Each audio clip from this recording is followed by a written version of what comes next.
বন্ধুরা, কল্পনা করুন এমন একটি যুদ্ধের কথা যেখানে পাকিস্তান এবং চীন একসাথে ভারতের ওপর আক্রমণ করেছে। এমত অবস্থায় আমাদের আর্মি, নেভি এবং এয়ারফোর্স যদি আলাদা আলাদাভাবে কাজ করে তবে কি আমরা দ্রুত জয়ী হতে পারব? উত্তর হলো না। কিন্তু দীর্ঘ ২৭ বছরের অপেক্ষার পর অবশেষে ভারত সরকার নিতে চলেছে সেই ঐতিহাসিক সিদ্ধান্ত, যা ভারতের সামরিক ইতিহাসকে চিরতরে বদলে দেবে। আজ আমরা কথা বলবো ইন্টিগ্রেটেড থিয়েটার কমান্ডস নিয়ে। ভারতের বর্তমান সিডিএস জেনারেল অনিল চৌহান পরিষ্কার জানিয়ে দিয়েছেন যে এই প্রজেক্টের ৯০% কাজ শেষ। এটি কেবল একটি খবর নয়, এটি ভারতের ন্যাশনাল সিকিউরিটির জন্য একটি গেম চেঞ্জার মোমেন্ট। আপনারা স্ক্রিনে এই মুহূর্তে যে রিপোর্টটি দেখছেন সেটি ভারতের বর্তমান সামরিক পরিস্থিতির এক অবিশ্বাস্য ঝলক। ভারতের টাইমস অফ ইন্ডিয়ার এই প্রতিবেদনে স্পষ্ট করে বলা হয়েছে, বহু দশকের টালবাহানার পর অবশেষে ভারতের ৩টি সশস্ত্র বাহিনীর মধ্যে এখন ১০০% কনসেনসাস বা ঐক্যমত্য তৈরি হয়েছে। সিডিএস জেনারেল অনিল চৌহান একটি সেমিনারে নিশ্চিত করেছেন যে থিয়েটারাইজেশন নিয়ে যে সামান্য সংশয় ছিল তা এখন ইতিহাসের পাতায়। বন্ধুরা, আপনারা জানেন যে আগে এয়ারফোর্স এবং নেভির মধ্যে এই থিয়েটার কমান্ডের গঠন এবং কার হাতে কতটা ক্ষমতা থাকবে তা নিয়ে কিছুটা মত পার্থক্য ছিল। বিশেষ করে বিমান বাহিনী চিন্তিত ছিল তাদের সীমিত এয়ার অ্যাসেট নিয়ে, কিন্তু এখন সেই বাধা সম্পূর্ণ কেটে গেছে। ভারতের এই মেগা ডিফেন্স প্রজেক্টের নাম দেওয়া হয়েছে অপারেশন তিরঙ্গা। কেন এই নাম? কারণ এটি কেবল একটি প্রশাসনিক রদবদল নয়, এটি ভারতের সার্বভৌমত্ব রক্ষার এক চূড়ান্ত শপথ। বন্ধুরা, আমাদের ইতিহাসে এটিই হবে বৃহত্তম মিলিটারি রিফর্ম। বর্তমানে ভারতের স্থলবাহিনী, নৌবাহিনী এবং বিমান বাহিনীর আলাদা আলাদা মিলিয়ে মোট ১৭টি কমান্ড রয়েছে, যার সাথে আরও ২টি জয়েন্ট কমান্ড যোগ করলে সংখ্যাটা দাঁড়ায় ১৯। কিন্তু বাস্তব যুদ্ধক্ষেত্রে এই বিচ্ছিন্ন কাঠামো অনেক সময় সমন্বয়ের অভাব তৈরি করে। তাই এই পুরো কাঠামোকে আমূল বদলে ফেলে সেগুলোকে ভেঙে মাত্র ৩টি মূল ইন্টিগ্রেটেড থিয়েটার কমান্ডসে নিয়ে আসা হচ্ছে।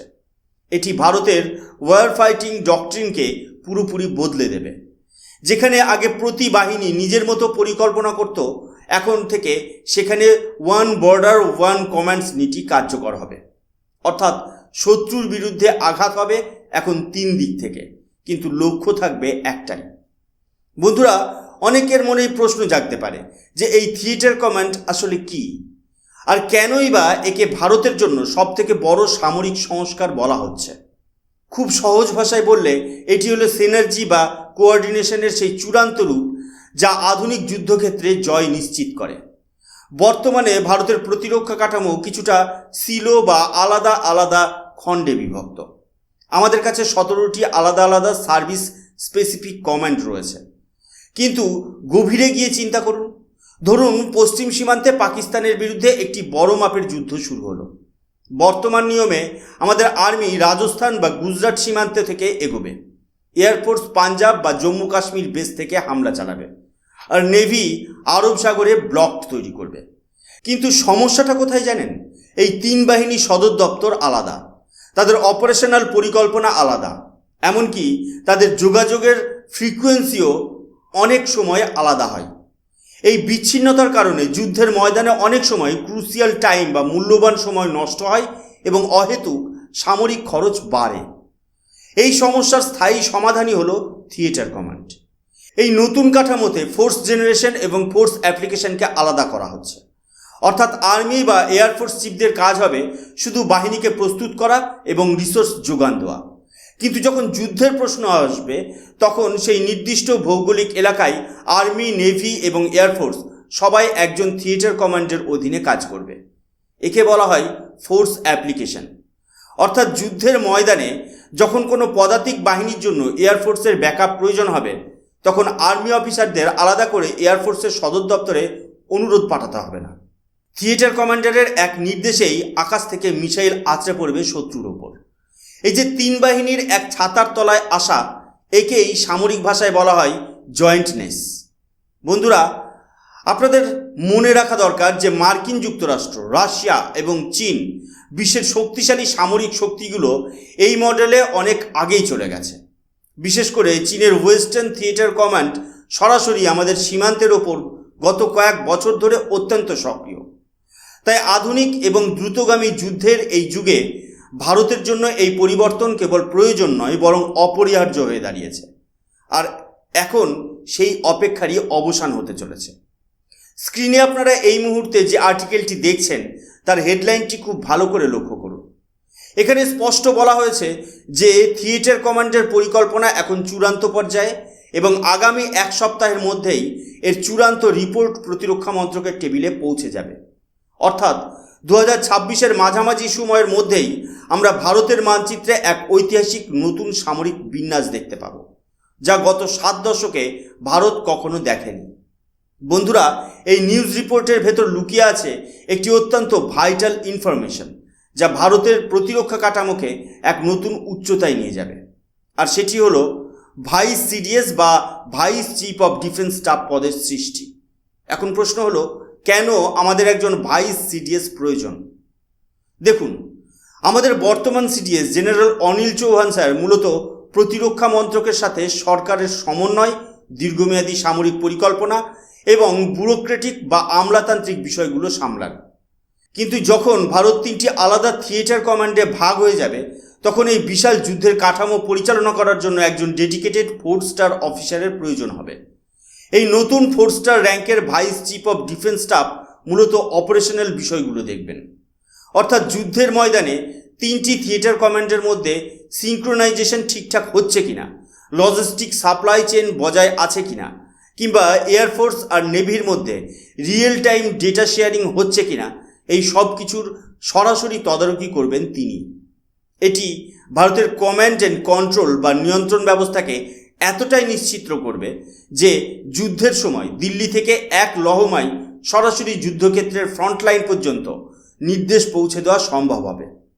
এই নতুন পদটি সৃষ্টি হওয়ার অর্থ হল ভারত এখন আর কেবল রক্ষণাত্মক নয়, বরং যে কোনো বড় মাপের যুদ্ধের জন্য নিজেকে প্রাতিষ্ঠানিকভাবে প্রস্তুত করে ফেলেছে।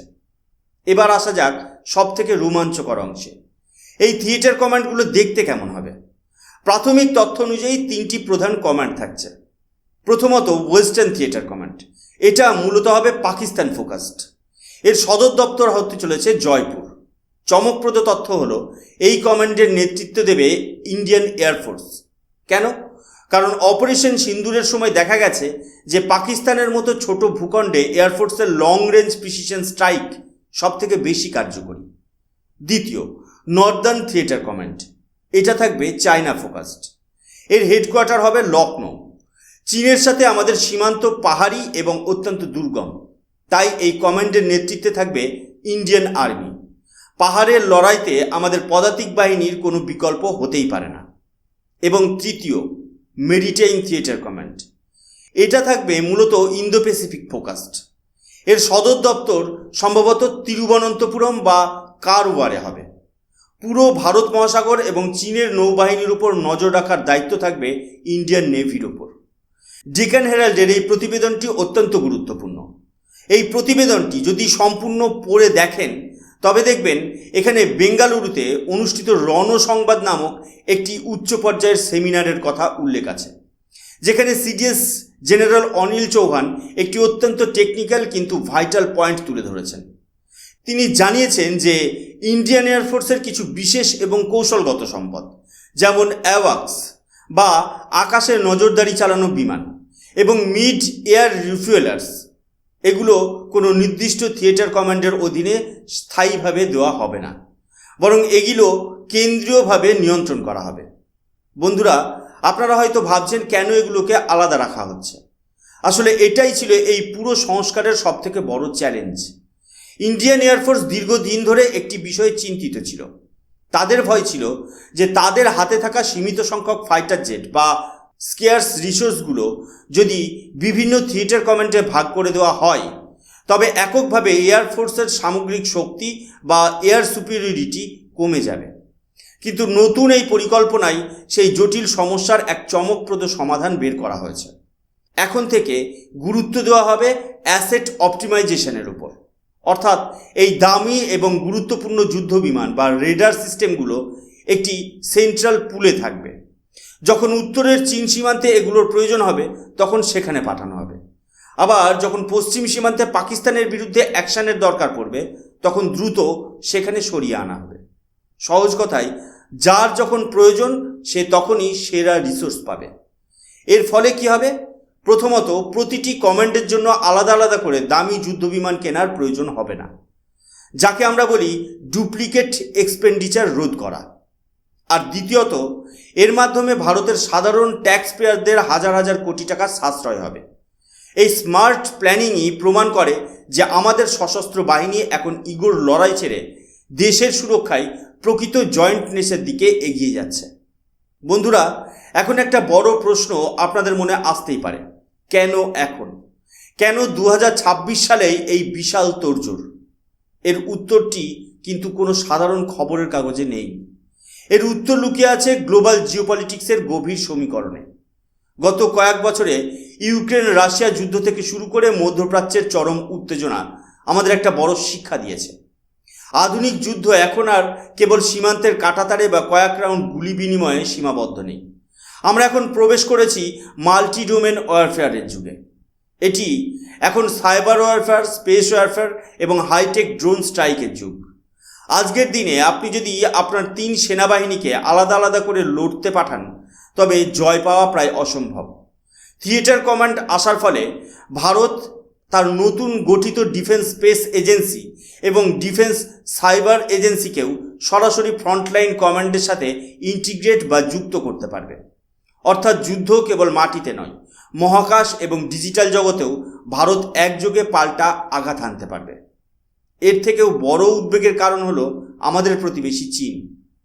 বন্ধুরা, আপনারা জানলে অবাক হবেন যে ভারতের উত্তর সীমান্তে চীনের ওয়েস্টার্ন থিয়েটার কমান্ড কিন্তু কয়েক বছর আগে থেকেই পুরো দমে মোতায়েন আছে।